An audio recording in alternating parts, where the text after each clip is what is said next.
pessoal batia antes para perguntar depois. Ninguém está preparado para a tortura. A gente ficou enlouqueceu, gente que se suicidou, gente que morreu. Sempre aparecia assim aquelas pessoas que diziam, ah, bom era na época da ditadura.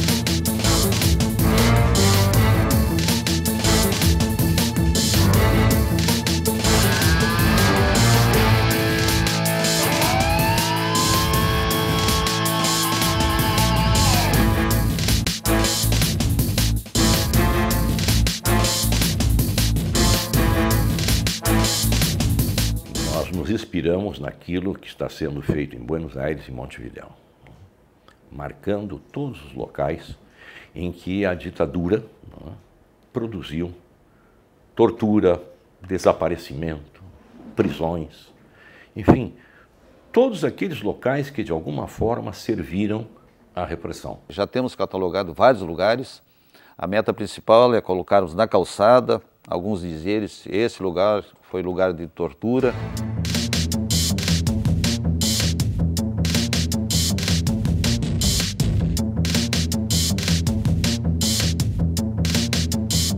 Nós temos uma falta de memória sobre este período, mas isto não é gratuito, isto não é ocasional, isto é pensado. Assim a ditadura pensou. Criar mecanismos para que a memória desse período não fosse registrada, não fosse aprofundada.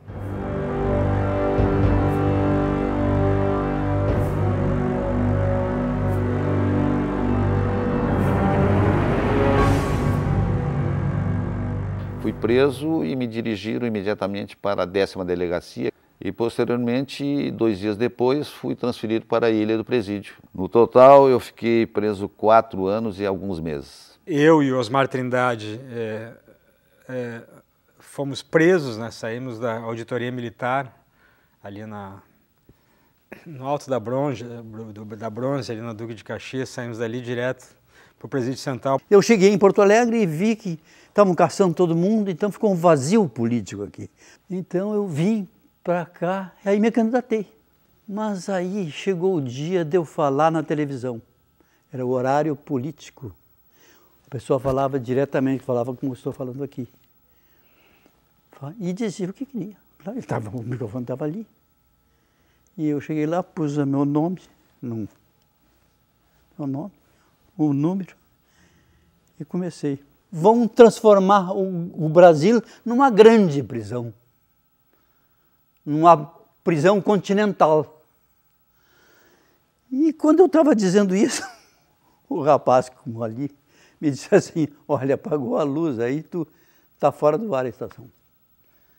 O Exército, aí ele me disse, o Exército fica dando um plantão aí, todas as vezes que tem programa político, para ver quem fala o que eles aceitam e quem fala o que eles não aceitam. Tu está falando exatamente e exageradamente o que eles não querem. Digo, e agora? Diz ele, quando tu sair aí na frente, tu vai ser preso. Aqui eles não vão querer entrar. Não vão te prender na frente. Digo, mas não dá para sair pelo fundo? Porque eu vi uma porta ali, diz ele, tem a porta do fundo, aqui tem um corredor, tu sai aqui, vai reto, tu vai dar lá na Vila Cruzeiro, vai no morro, desce o morro, tu está na Vila Cruzeiro. Eu digo, então é o que eu vou fazer. Peguei meus negócios, saí e fui. Então eu dando aula de filosofia. Quando chegaram o pessoal do DOPS, o delegado e os policiais, tudo paisano, discretamente, me prenderam. Eu era dirigente de uma organização chamada Vá Palmares e eu fui preso em São Paulo. Antes de mim, a Dilma foi presa, porque era da mesma organização, e ela foi presa em São Paulo antes. Nós tínhamos mandado ela para lá para organizar em São Paulo. E ela foi presa, depois eu fui lá para tentar cobrir a prisão dela e acabei preso também. E quando eu soube que ela foi presa, é que eu soube o jornal com o nome dela. Jamais, não sabíamos o nome do outro. Ela também só soube meu nome quando eu fui preso. Porque não se sabia o nome do outro, né? Porque era uma questão de segurança. No total, eu fiquei preso foram 4 anos. Preso, depois vim para São Paulo, onde eu fiquei 1 ano mais ou menos, 1 ano e pouco, tá?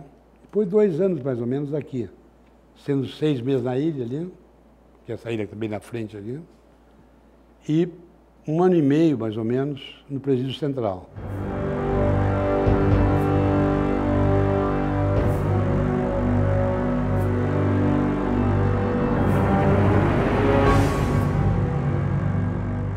O sujeito só não fala mesmo se for um tipo muito duro, provavelmente esteja numa situação patológica, que segure mesmo, que tenha segurança de si próprio e do que vai dizer.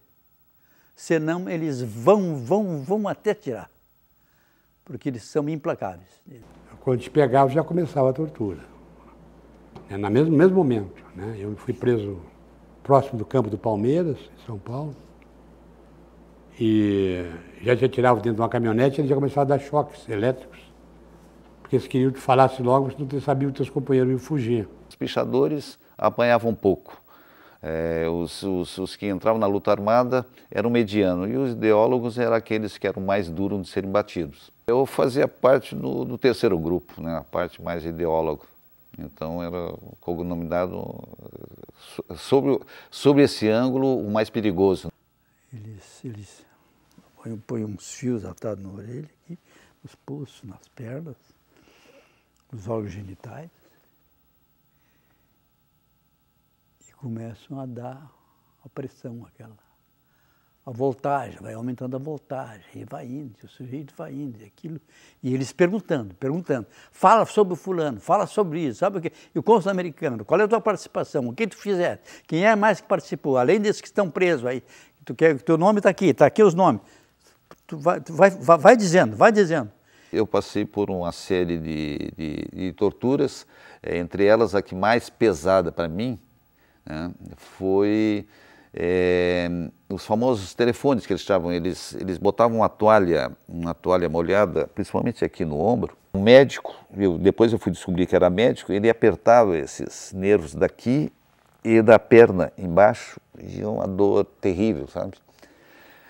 Na ilha do presídio, uma tortura costumada, eles nos colocavam, mas lá eles nos botavam no tonel cheio de fezes, de madrugada, tempo de inverno, agosto, um inverno forte, e nos botavam num tambor cheio de fezes, sujeiras, encapuçado com capuz, né, e nos mergulhavam, e nos deixavam assim a noite toda, depois nos tiravam, nos levavam para a cela, não nos permitiam tomar banho e a gente ficava com aqueles incrementos durante o dia, a noite toda. Ninguém está preparado para a tortura, entende? Todas as pessoas acham que são super-heróis, chegam lá e resistem à tortura, que é uma mentira. Quando a pessoa começa a ser torturada, ela chega um momento que ela vê que ela não aguenta mais, não resiste mais à tortura. Então toda pessoa prefere a morte, né, do que continuar com aquela dor continuada e infinita. E tem a questão de honra também, de não querer falar o nome de um companheiro teu. Então, também, de perder a honra e a tortura, tu prefere morrer. E eu escolhi um lugar fácil de se matar, que era encostado numa árvore, bem no meio-fio, que era só fazer com o corpo assim, que vinha ônibus, vinha jamanta, vinha tudo, né? Mas a questão de se matar é uma questão que o cara também acha que é fácil, mas não é fácil, né? E quando eu fiquei, eu sabia que eu podia ficar só 5 minutos naquele ponto, depois eles tiravam a gente, viu que era mentira. E eu sabia que eu ia ser muito mais torturado depois, se eu voltasse, né? E eu dizia para mim, porque lá quando eu cheguei, quando eu estava sendo torturado, eu falei para mim, tu vai te matar aqui, né, tá dizendo que vai te matar, amanhã vai chegar lá, tu vai covarde, não vai te matar coisa nenhuma. E eu me lembrava daquilo que eu tinha dito. Ela disse, eu vou me matar, agora eu tenho que me matar. Quem sabe então me atiro embaixo de um cara, mas me deu na hora isso, de uma forma tal que eu possa sobreviver. Então se eu quisesse matar mesmo, eu tinha me matado, porque passava jamanta, passava ônibus, só se retirar. Mas eu, quem sabe me atiro embaixo de um carro leve, pode ser que eu sobreviva. primeiro que me veio à cabeça foi um Volkswagen, um Fuca, né? Mas eu olhei, era muito baixinho, você só vai me estraçalhar todo. Aí como eu tinha na época aqui em Porto Alegre um DKV, que era um carrinho mais altinho, eu devia me atirar embaixo do DKV, mas também isso é muito pesado, isso me mata. E estou nessa coisa e veio um cara, coitado do cara. E um cara dirigindo uma Kombi, sozinho, eu olhei e vi que ele estava sozinho, é nessa que eu vou. Aí me atirei embaixo da Kombi, do cara, né? E vi de seguida que eu não estava muito machucado. Eu vi que corria sangue da cabeça, corria um pouco de sangue nas pernas, um pouco na barriga, no peito, mas não era coisa muito grave. E eu me fingi que era coisa muito grave, senão eles iam me levar para a tortura de novo. Mas eles me levaram para o Hospital das Clínicas.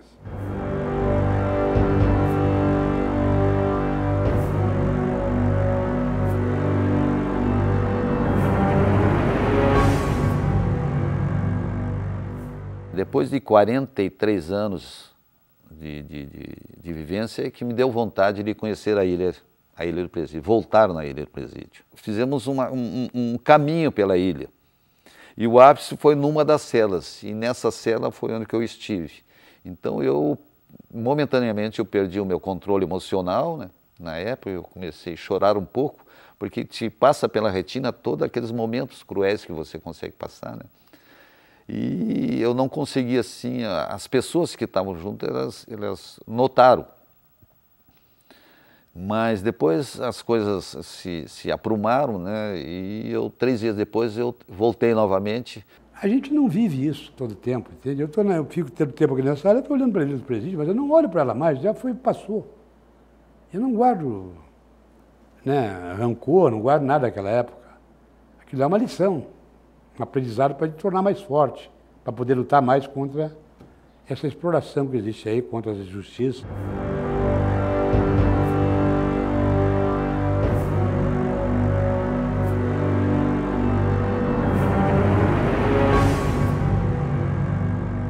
Foi um processo muito duro, eu era muito jovem, eu tinha 23 anos e embora já tivesse uma atuação política, mesmo movimento estudantil e tal, era uma coisa muito dura assim, de lidar com toda aquela carga de informações que se tinha, de tortura, de pessoas que desapareciam e tal. Foi muito duro, mas... Em síntese, apanhei muito, mas notei que tinha um deles que realmente não batia, ou fingia que batia. E eu rotulo ele como herói hoje, né? Uma pessoa que tinha, um visionário, tinha uma visão abrangente do que era o sofrimento do povo brasileiro, e essa pessoa tentava, da melhor maneira, nos ajudar. Essa pessoa chamava-se Carlos Lamarca. Um dia a Dilma me deu, porque ela saiu da cadeia de mim e veio morar aqui, com meus pais, né? E aí ela queria me visitar na ilha. Já tinha ocorrido esse problema em São Paulo, isso é uma coisa engraçada. Quando eu fiquei no presídio, cheguei lá, ela já estava no presídio, numa outra ala lá, né? E lá é o seguinte, no presídio, pelas leis que tem comuns, quando é preso membros da mesma família, a visita, né, vai o pai e a mãe, tem um irmão preso e uma irmã presa, 2 filhos. Juntos os dois para a visita ser no mesmo momento, né? E assim é com um casal também, né? Para facilitar. E eu e a Dilma pedimos para que fôssemos considerados casados, porque eles sabiam que nós vivíamos juntos. E os caras disseram, não, vocês não são casados, não tem a se encontrar, porque a gente queria se encontrar. Se ver, se agarrar, se abraçar. E não deixaram. Maldade, vocês não são. Vocês deram em nós pau para dizer que era casado, agora, né? Não deixam.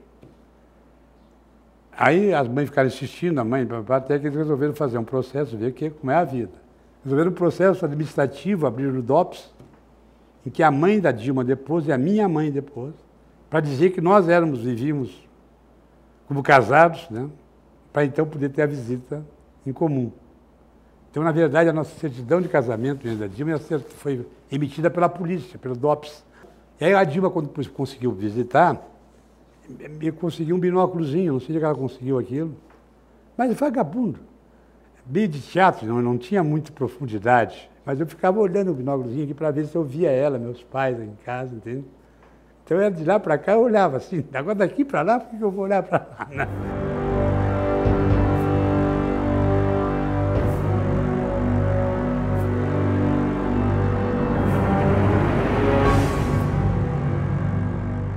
Uma fase de liberdade completa, não podia fazer greve, não podia reivindicar, não podia fazer nada. E pensávamos no nosso dia a dia que seríamos o salvador da pátria. A maioria eram estudantes que faziam uma experiência limite, ou seja, entrar para enfrentar um país que estava na mão dos militares, e os militares eram implacáveis nas suas determinações de tirar as informações, custe o que custar.